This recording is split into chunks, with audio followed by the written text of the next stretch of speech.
Medina La Samaritana, Santa Maria ng Betania, at Santa Susana ay nasa pangangalaga ni Ginoong J.C. Cantoria at pamilya. Ito ay susundan ng SPPC ng Skyline.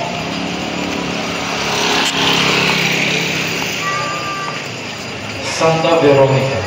Si Santa Veronica ay kinalagina ng babaeng tinupag sa mabuting balita na 12 taon nang nilurugo at hindi mapagaling ng kahit na sino.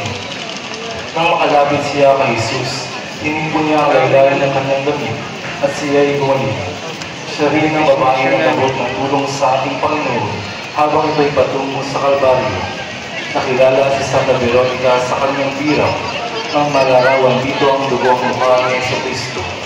Dahil dito, siya ay kilala din ng Veronica na nakakahuli ng tunay na larawan. Ang imahe ni Santa Veronica ay nasa pangalaga ni Ginang Guillermo Reyes at pamilya.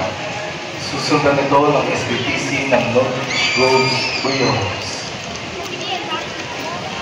Santa Veronica ay panalangin mo kami. Santa Marta ng Betania. Si Santa Marta ng Betania ay ang kapatid na Santa Maria at San Lazaro na taga-Betania. Sinasabi ng ilang mananaliksik na maaaring si Marta ang panganay, yamang tila siya ang nag-aasikaso ng mga bagay-bagay at minsan ay unang binabanggit sa kanilang tatlo. Mapagpatuloy si Marta. Masipag siya at parang hindi nauubusan ng ginagawa. Abalang-abala siya tulad na lamang noong minsang dumalaw si Jesus. Nagplato siya agad ng maraming espesyal na pagkain para sa kanilang kilalang bisita at marami para sa mga kasama nito. Ang imahe ni Santa Marta ng Betania ay nasa pangangalaga ni Ginoong Gilbert Velasco at pamilya. Ito ay susundan ng SPPC ng Sintigil. Santa Marta ng Betania, panalangin mo kami. Santa Maria Cleofe.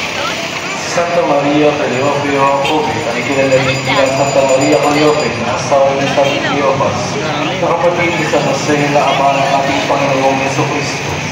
Si Maria Jacobe ay ina ni Apostol Santiago at Apostol Judas Tadeo. Ayon sa kasulatan, si Maria Jacobe kasama ng aming ipagdil, Virgin Maria, na siya namang kanyang kapatid na nasa paanan ng ating mahal na Panginoong Jesucristo noong ito ay nakapako sa krus. Isa si Maria Jacobe sa tatlong Maria na nakataksi sa muling pagkabuhay ng ating Panginoon.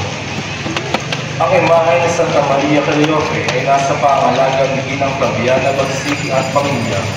Susundan ito ng SPPC ng Francisco Homes 2. Santa Maria Cleofe, ipanalangin mo kami. Santa Maria Salome. Si Santa Salome ay kinikilala bilang may bahay ni Zebedeo at ina ni na Apostol Santiago at Juan. Kabilang siya sa mga babaeng nasa paanan ng krus. Pagkaraan ng araw ng pagmahinga, si Maria Magdalena, si Maria ina ni na Santiago at Jose, at si Salome ay bumili ng pabango upang ipahid sa bangkay ni Jesus. Nang sila ay nagtungo sa pinaglibingan ni Jesus, dala-dala ang kanilang inihandog na pabango, nakita nilang wala na ang nakatakip na bato at sa loob ay may isang binatang nararagta ng nakasisilaw na puting damit. Sila ay natakot at nalaman nilang si Jesus ay nabuhay na maguli. Tatakbo silang si Alice at ibinalita ito sa iba pang kasama. Ang imahe ni Santa Maria Salome ay nasa pangangalaga ni Ginang Estrelita Paredes at pamilya.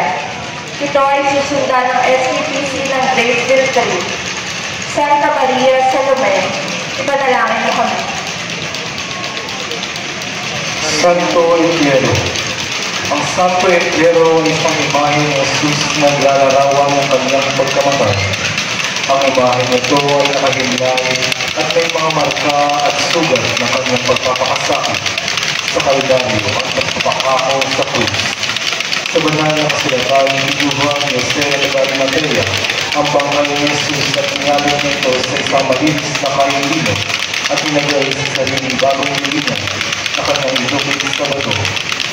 Ang imahe ng Santo Enviero ay nasa pangalaga ni Ginoong Oscar de la Cruz at pamilya.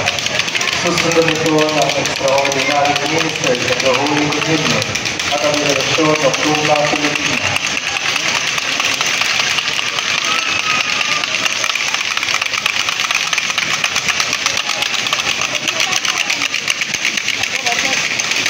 Santa Maria Magdalena.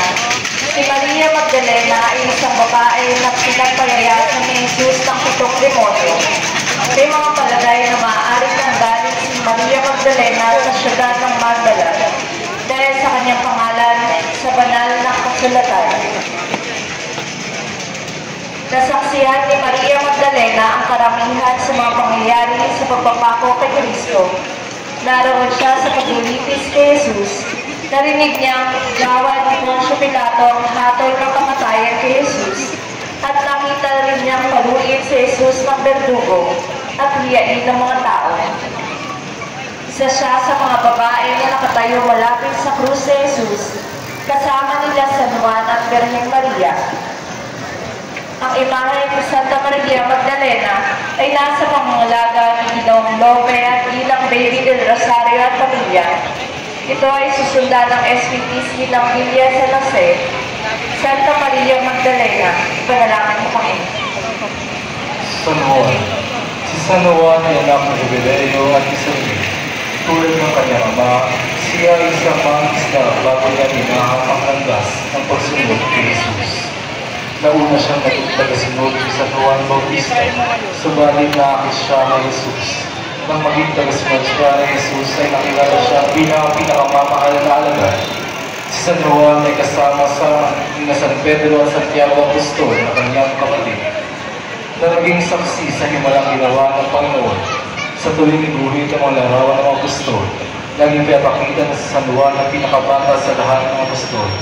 Si San Juan lamang na natiling kasama ni Maria at iba pang mga kababaihan na sumunod sa paanan ng krus, kung saan namatay ang ating Panginoong Jesucristo. Ang imahe ni San Juan ay nasa pangalaga ni Ginoong Ricardo, Ginang Dory, Alcalde at pamilya. Susunod ito ng SPTC ng Bumawak Sentral. San Juan Evangelista, ipanalangin mo kami.